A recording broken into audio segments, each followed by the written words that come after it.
कहानी का नाम है उपदेश का फल। किसी नगर में एक सातिर चोर रहता था। उसका एक बेटा था। जब बेटा थोड़ा बड़ा हो गया तो चोर ने सोचा कि क्यों न मैं अपने बेटे को चोरी करने का तरीका सिखा दूं। मन में यह विचार आते ही उसने अपने बेटे को चोरी करने के तरीके सिखाना शुरू कर दिया। लड़का होशियार था। कुछ ही दिनों में वह चोरी करना सीख गया। एक दिन चोर ने कहा, मुझे बहुत खुशी है कि तुमने मेरी कला को इतनी जल्दी और अच्छे से सीख लिया है। अब मैं तुम्हें सबसे ज़रूरी सीख देना चाहता हूँ। क्या तुम तैयार हो? लड़के ने कहा, हाँ पिताजी, मैं तैयार हूँ। चोर बोला, तो बेटा मेरी एक बात ध्यान से सुनो और गांठ बांध लो। तुम साधु संतों की बातें कभी मत सुनना। उनकी बातें हमारे धंधे के लिए ठीक नहीं होती। अगर कहीं कोई साधु या महात्मा उपदेश दे रहा हो तो तुम उसकी बात पर ध्यान न देना और अपने कानों में उंगली डालकर वहाँ से 9 2 11 हो जाना। लड़का बोला, ठीक है पिताजी, मैं इस बात का अवश्य ध्यान रखूँगा। अब लड़के ने छोटी मोटी चोरियाँ करनी शुरू कर दी। कुछ दिन बाद लड़के ने सोचा, क्यों ना आज मैं राजमहल में चोरी करूं और राजा के माल पर ही हाथ साफ कर दूं। यह सोचकर वह राजा के महल की ओर चल पड़ा। कुछ दूर जाने के बाद उसने देखा कि एक पेड़ के नीचे लोगों की भारी भीड़ है।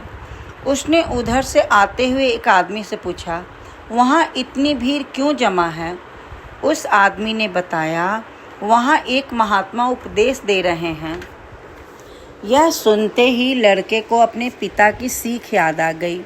मैं इस महात्मा का उपदेश नहीं सुनूंगा। यह सोचकर उसने अपने कानों में उंगली डाली और वहाँ से भागने लगा। भागते हुए वह एक पत्थर से टकराया और ज़मीन पर गिर पड़ा। ठीक उसी समय उसके कानों में महात्मा की आवाज़ पड़ी। वे कह रहे थे, हमें कभी झूठ नहीं बोलना चाहिए। जिसका नमक खाओ उसका बुरा मत सोचो। ऐसा करने वालों को भगवान सदा सुखी रखता है। इतना सुनते ही वह लड़का झटपट उठा और राजा के महल की ओर चल दिया। जैसे ही वह महल के अंदर जाने लगा, पहरेदार ने उसे टोका, अरे कहाँ जा रहे हो? कौन हो तुम? लड़के को महात्मा का उपदेश याद आ गया कि कभी झूठ नहीं बोलना चाहिए। उसने सोचा, आज सच ही बोलकर देखता हूँ। उसने पहरेदार से कहा, मैं चोर हूँ और चोरी करने जा रहा हूँ। पहरेदार ने सोचा, अवश्य ही यह राजमहल का सेवक होगा, मजाक कर रहा है। उसने कहा, अच्छा जाओ। इस प्रकार लड़का सच बोलकर अंदर चला गया। वह महात्मा के उपदेश से बहुत प्रभावित था। अब वह एक कमरे में घुसा। वहाँ ढेर सारा पैसा और गहने रखे थे। इतने पैसे और गहने देखकर उसका मन खुशी से नाच उठा। उसने तुरंत सारा धन एक थैले में भर लिया। फिर वह दूसरे कमरे में घुसा। वह रसोई घर था। वहाँ तरह तरह की स्वादिष्ट खाने की चीज़ें रखी थी। उसने पेट भर के भोजन किया। ऐसा खाना उसने अपने जीवन में पहले कभी नहीं खाया था। अब वह अपना थैला उठाकर बाहर की ओर चल पड़ा। तभी उसे महात्मा का उपदेश याद आ गया, जिसका नमक खाओ उसका बुरा मत सोचो। उसने मन में सोचा, इस खाने में तो नमक भी था, इसलिए मुझे राजा का बुरा नहीं सोचना चाहिए। यह ध्यान में आते ही उसने धन का थैला वहीं छोड़ दिया और वापस चल पड़ा। लेकिन धन का थैला रखते हुए राजा के रसोइये ने उसे देख लिया। वह उसके पीछे चोर चोर चिल्लाता हुआ दौड़ा। शोर सुनते ही राजमहल के पहरेदारों ने लड़के को पकड़ लिया और वे उसे राजा के पास ले गए। राजा के पूछने पर लड़के ने सारी बात सच सच बता दी। उसकी सीधी और सच्ची बात सुनकर राजा बहुत खुश हुआ।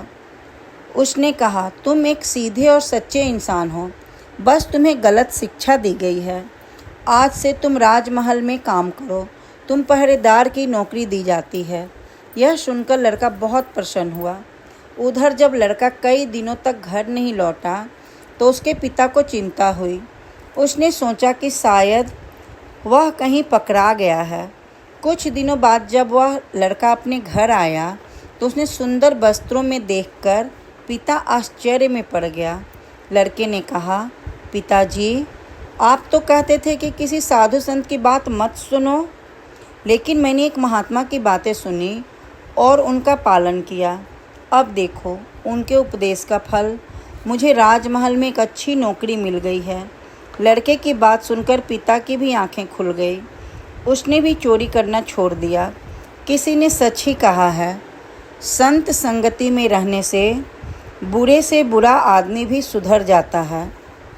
शिक्षा, बुरे लोगों के साथ रहने से बुरी बातें और अच्छे लोगों के साथ रहने से अच्छी बातें सीखने को मिलती है।